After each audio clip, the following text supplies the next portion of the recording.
This is second part of 5-6 complex numbers.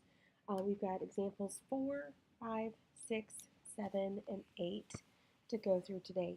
These are some pretty easy examples, so I don't foresee you guys having a lot of issues with that. All right, the additive inverse of a complex number. This is extremely simplistic, and it is exactly what it sounds like. You are going to be finding the opposite values of the terms that you are given. If you look at the textbook example, negative 2 plus 5i, the additive inverse becomes 2 minus 5i. So you took the opposite of negative 2 and the opposite of 5i, which was negative 5i. So the opposite of negative 7 minus 9i is going to give us a positive 7 plus a 9i. And that is your answer for the additive inverse. Any questions? Can't really answer them right this second anyway, right? All right, moving on to example 5. Adding complex numbers, simplify the expression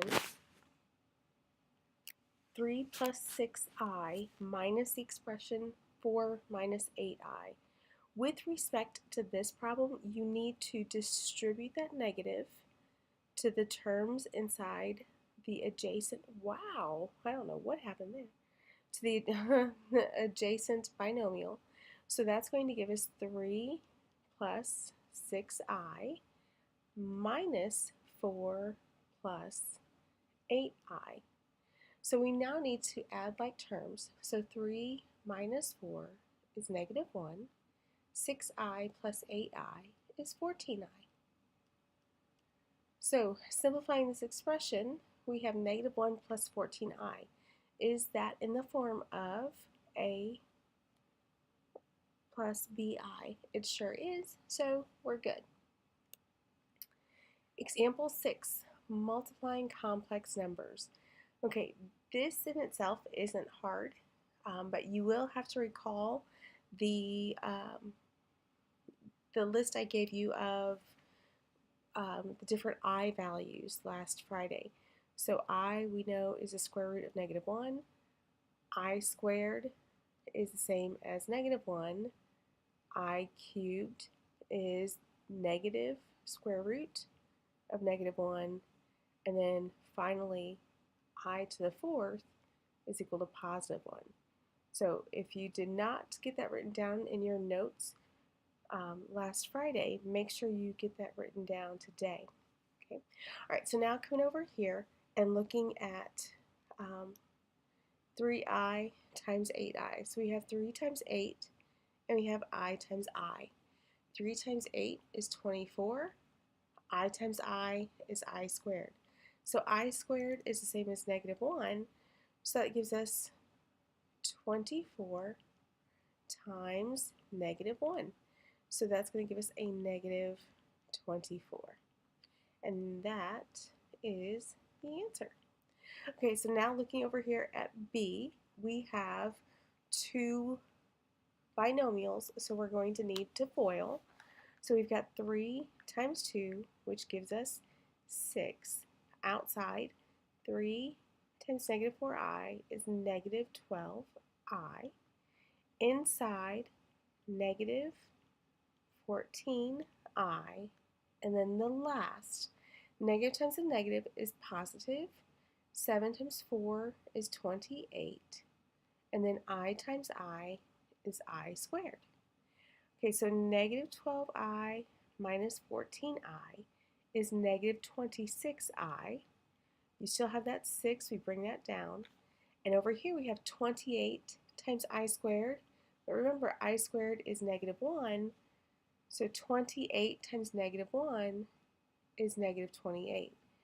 Now we have like factors of 6 and minus 28. So that gives us negative 22 minus 26i.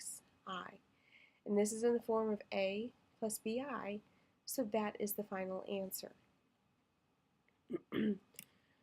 Okay, now, the first time I saw this one, I about freaked out. And in fact, Just about every time I see this, I get startled. But we have to keep in mind that the only part of this problem is this top part here. This bottom part is checking the answer, which is something we should strive to do, but it isn't required. So don't assume that this entire problem is um, going to take that much space, okay? It's really not. So we have solve 9x squared plus 54 equals 0. So what we're going to do here is we need to get this term by itself. So the first thing we want to do is subtract 54 from both sides. This pen is not being cooperative, and I apologize.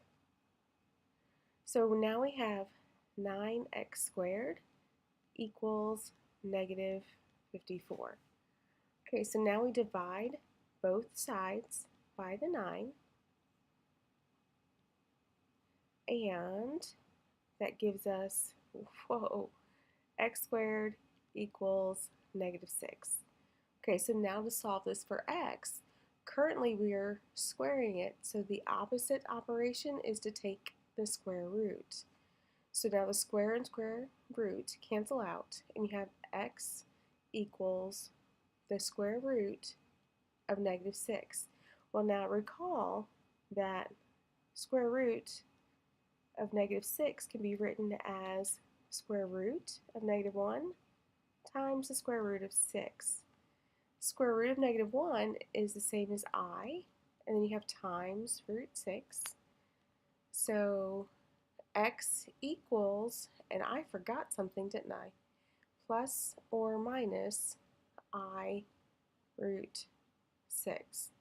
Remember, we have to have a positive and negative representation because we could either get the final answer of negative 6 by positive I root 6 squared or negative I root 6 squared. Okay, final example that we have. Now this one, out of all of them, is the hardest. Okay, and even with that said, it's not bad. It's just, it's something that you guys haven't done per se. Okay, so you are going to need to evaluate an equation 3 different times. That you've done. They only give you the first value. So how do you find the second and third? Well, once you plug in that first value and you simplify, this gives you I, so you're going to use I as the second input. First output becomes second input. So now we evaluate for z equals I.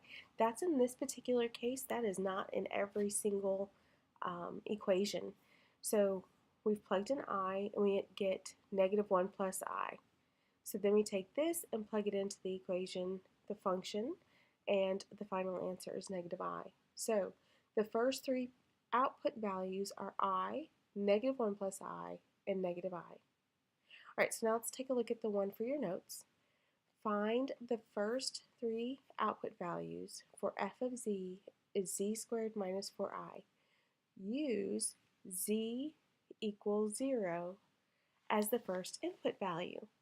Okay, so I'm going to come over here, and for my first one, we have f of 0 because z equals 0 equals 0 squared, and again, that's because z equals 0, and then we have minus 4i. So 0 squared is just 0. 0 minus 4i is negative 4i. So this is my first output, but it's also the value I'm going to use in the second function. All right, so the second function, we have f of negative 4i is equal to negative 4i squared minus 4i, because all we did was substitute in that negative 4i, the first output, in wherever we had z's. So now this becomes positive 16I squared minus 4I. Now remember, I squared is the same as negative 1, so this gives us negative 16 minus 4I. This is the second output, which is also going to be our input for the third equation. So now we have, I'm not going to write all of that just to save space. We have this equals negative 16 minus 4I squared and then minus 4I. So this binomial squared is the same as negative 16 minus 4I times negative 16 minus 4I minus 4I. So factoring, we have negative 16 times negative 16, which is 256. Negative 16 times negative 4I is positive 64I. Negative 4I times negative 16 is positive 64I. And then finally, negative 4I times negative 4I is plus 16I squared. Well, don't forget about this negative 4I. So I'm going to write it here in the middle because these all go together anyway. Okay, so now we have 256. 64 plus 64 is 128. Minus 4 is minus, it's plus 124I. And then we have 16I squared is the same as minus 16 because that I squared represents negative 1. So negative 1 times 16. And now we have 256 minus 16, which is going to give us a value of 240. So we have 240 plus 124I. And that, my dears, is the final answer, this huge number. So we've got the first output becomes the second input. The second output becomes the third input. And then third output. And now if we had to proceed, this huge number here would be the input for the fourth equation. Fortunately, we don't have to do that. Hopefully, this has made some sense. If not, please feel free to contact me. You also have a couple of other YouTube videos if you want to check those out. All right, have a great day.